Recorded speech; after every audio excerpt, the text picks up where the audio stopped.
Hello all, welcome back to another new video of learn with Bhavna. अब हम start करने जा रहे हैं BSOC 132 सोशियोलॉजी ऑफ इंडिया का क्वेश्चन 7।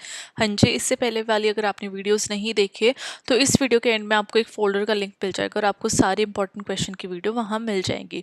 नाउ क्वेश्चन 7 में हमें डिस्टिंग्विश करना है सेक्स और जेंडर के बीच में और कैसे विमेंस मूवमेंट स्टार्ट हुई थी विद इन इंडिया, उसके बारे में हमें बात करनी है। राइट।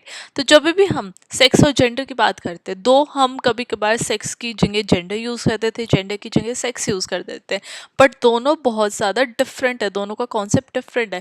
बिकॉज जब हम सेक्स की बात कर रहे हैं तो वो जो बायोलॉजिकली और फिजियोलॉजिकली जो डिफरेंसेस हैं मेल और फीमेल के बीच में, और जो इंटरसेक्स इंडिविजुअल्स हैं उनको हम सेक्स बोलते हैं, जैसे कि मेल फीमेल और ट्रांसजेंडर्स, तो वो सेक्स आ जाता है। राइट।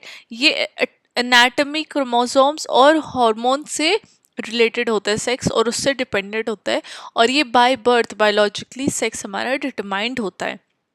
एग्जाम्पल जैसे रिप्रोडक्टिव ऑर्गन्स XX या फिर XY क्रोमोसोम, जो XX होते हैं वो फीमेल में होते हैं, XY मेल में होते हैं, और सेकेंडरी सेक्सुअल ट्रेट्स आ जाते हैं जैसे कि फेशियल हेयर हो गया या फिर बायोलॉजिकल सेक्स जिससे डिटरमाइन हो जाता है इंसान का, वो एक जो डिस्टिंग्विश है मेल और फीमेल बॉडी में, वो पता चल जाता है, तो वो सेक्स में आ जाता है।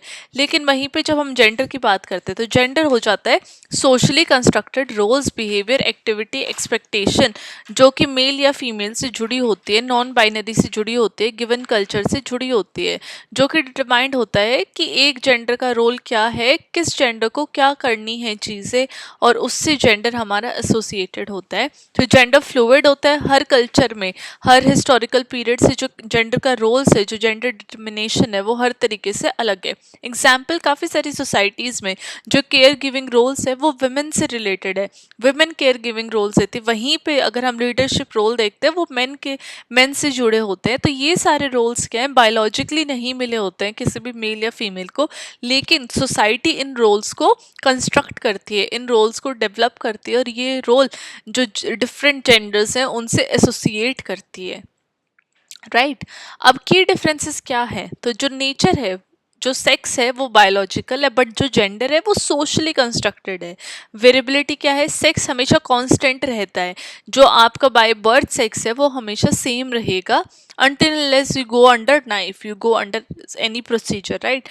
बट जब हम जेंडर रोल्स की बात करते हैं, आइडेंटिटीज की बात करते हैं, वो over the period of time, over the cultures change हो जाती है। अब केयर गिविंग रोल्स मेल भी कर रहे हैं, मेल भी बच्चों को संभाल रहे हैं, और फीमेल भी लीडरशिप रोल्स में जा रही है। तो ये जो जेंडर का जो कॉन्सेप्ट है, वेरिएबिलिटी है, इसमें चेंजेस हमें देखने को मिल जाते हैं over a period of time. Examples क्या है, अब एक फीमेल चाइल्ड है बायोलॉजिकली, वो उसको फीमेल ही बोला जाएगा बाय सेक्स, लेकिन अगर उसको जेंडर न्यूट्रल एनवायरनमेंट में बड़ा किया है तो जो फेमिनिन जो रोल्स है जेंडर के, वो उस पर नहीं थोपे जाएंगे, उसको पढ़ाया भी जाएगा, उसको जॉब के लिए भी आगे बढ़ाया जाएगा कि जॉब करे वो, एंड लीडरशिप रोल्स में भी उसको आगे मोटिवेट किया जाएगा that she gets into a leadership role. तो ये जो जेंडर की जो फिनोमिना है वो चेंज होता हुआ दिख जाता है इन सम कल्चर्स, इन सम सोसाइटीज़।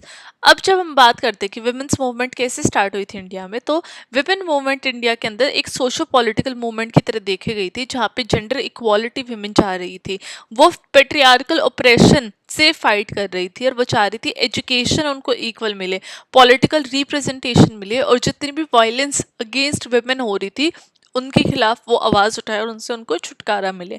और ये जो फेजेस है विमेन मूवमेंट के, विमेन डेवलपमेंट के, वो over the period of time change होते गए हैं, वो शेप हुए हैं हिस्टोरिकल और कल्चरल कॉन्टेक्स्ट में।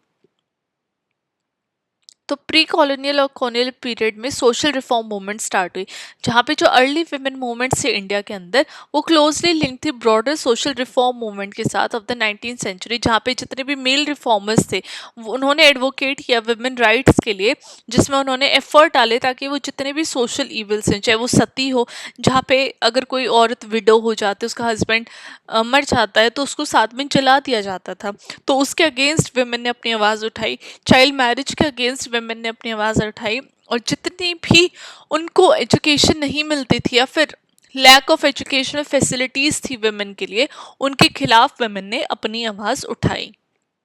अब एग्जाम्पल आ जाता है, राजा राम मोहन रॉय ने एफर्ट डाले थे जहाँ पे उन्होंने अबॉलिशन ऑफ सती किया था 1829 में, और ईश्वर चंद्र विद्यासागर ने चैंपियन किया था विडो रीमैरिज के लिए।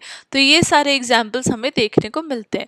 अब एमर्जेंस ऑफ वुमेन्स रिफॉर्मर्स भी देखे गए हैं, जहाँ पे सावित्रीबाई फुल्ले जैसी विमेन जिन्होंने एजुकेशन के लिए काफ़ी कुछ किया गर्ल्स की, एंड वहीं पे पंडिता रामाबाई ने कास्ट और जेंडर ऑपरेशन को क्रिटिक किया। ये सब की फिगर्स निकल के आए हैं as women reformers. Example, Savitribai Phule ने उनके हस्बैंड ज्योतिराव फुल्ले के साथ मिलके एक फर्स्ट गर्ल्स स्कूल खोला था पुणे में इन 1848, राइट। तो देखो उससे क्या हुआ, जो लोग अपनी लड़कियों को अगर स्कूल में नहीं भेजना चाहते थे बिकॉज दे डिडंट वांट कि लड़की उस सेम एनवायरनमेंट में हो जहाँ पे और भी मेल हो, जहाँ पे सिक्योरिटी ना हो वुमेन की, राइट। तो वहाँ पे इन्होंने ये स्कूल खोल के ओनली फॉर गर्ल्स, तो उन्होंने ये जो कंसर्न थी पेरेंट्स की वो भी हटा दी थी, राइट। तो उनको सावित्रीबाई फुले को पायनियर देखा जाता है फॉर गर्ल्स एजुकेशन। अब नाउ ये नेशनलिस्ट मूवमेंट का रोल क्या था, एक तो वुमेन ने एक्टिवली पार्टिसिपेट किया इंडिया के स्ट्रगल में फॉर इंडिपेंडेंस, जहाँ पे पॉलिटिकल फ्रीडम भी वो चाह रही थी और जेंडर इक्वालिटी भी चाह रही थी। एग्जाम्पल, सरोजनी नायडू, कस्तूरबा गांधी एंड अरुणा असफ अली, ये प्रोमिनेंट लीडर्स थे विद इन इंडिपेंडेंस मूवमेंट। अब पोस्ट इंडिपेंडेंस पीरियड के बाद क्या देखा गया, कॉन्स्टिट्यूशनल में प्रोविजंस लाने की बात हुई। जब इंडियन कॉन्स्टिट्यूशन 1950 में उन्होंने गारंटी किया कि इक्वालिटी होनी चाहिए और नॉन डिस्क्रिमिनेशन होना चाहिए सेक्स के बेसिस के ऊपर, और प्रोविजन होना चाहिए अफर्मेटिव एक्शन के लिए। हाउएवर एक गैप हमेशा से देखने को मिला है लीगल राइट्स में और सोशल रियलिटी में। दो कॉन्स्टिट्यूशन के अंदर काफ़ी सारी चीज़ें हैं, बट ज़रूरी नहीं है जो सारी चीज़ें कॉन्स्टिट्यूशन में हो वो लोग अप्लाई भी करते हो अपने डेली लाइफ में, राइट। तो ये एक जो गैप है ये देखने को मिलता है।